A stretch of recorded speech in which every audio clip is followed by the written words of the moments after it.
So, you want to make a model in PS1 style, but you don't know how. What number of polygons to use, what texture resolution to use, then today is your lucky day, because in this video I will show you how to make PS1 style models using this abandoned car as an example. So sit down comfortably, because we're starting right now.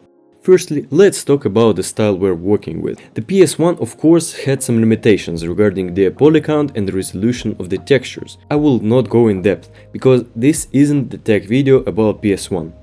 So, the most frequently used texture resolution was 256 by 256 for the main characters and 128 by 128 for the other models. The poly count was restricted by 12k polygons in one frame if you wanted to play at 30 FPS.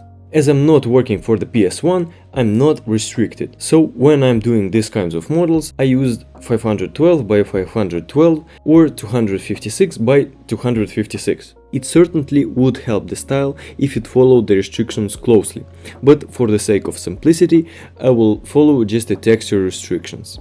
Sometimes I even leave endguns on my models, which is not good, just saying. Going back to the model, you need to find photos of the thing you want to make. That way, you can use them as references and base your model off of them. Start with making a cage with verts and edges and match them to the pictures you found. It will not look like it should be, but trust the process. So you made a full model, then you need to just fill in polygons. Now it starts to look right, but not just yet. It needs some final touches until it's fully ready. Now we need to do some UV unwrapping. Sometimes you can get away with using smart UV unwrap, but not in this case, so I had to do some manual labor. Of course, it's not perfect, but you gotta do what you gotta do. Then time has come for the material ID.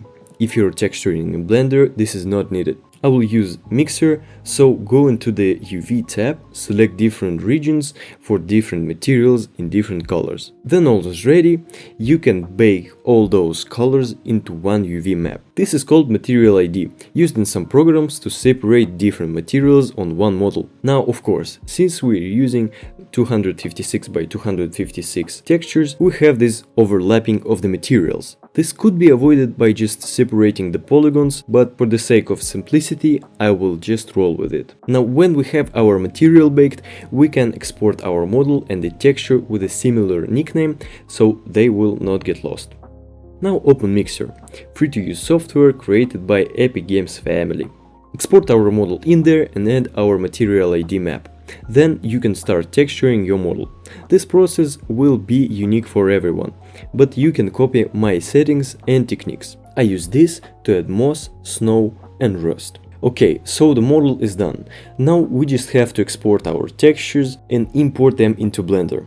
After that, I looked at the model and thought something was missing. This crack on the lens, to make it seem more abandoned. And I bent the car in some places. And there you have it. This workflow can be used to create a wide range of models. This is just one example. And of course you can add your own programs into the mix, own techniques, and just have fun with it. So if you will come up with some interesting results, hit me up on Insta. So yeah, that was all for today. If you liked it and want to see more of this in the future, like, subscribe, leave your ideas for the next video in the comments, and bye bye.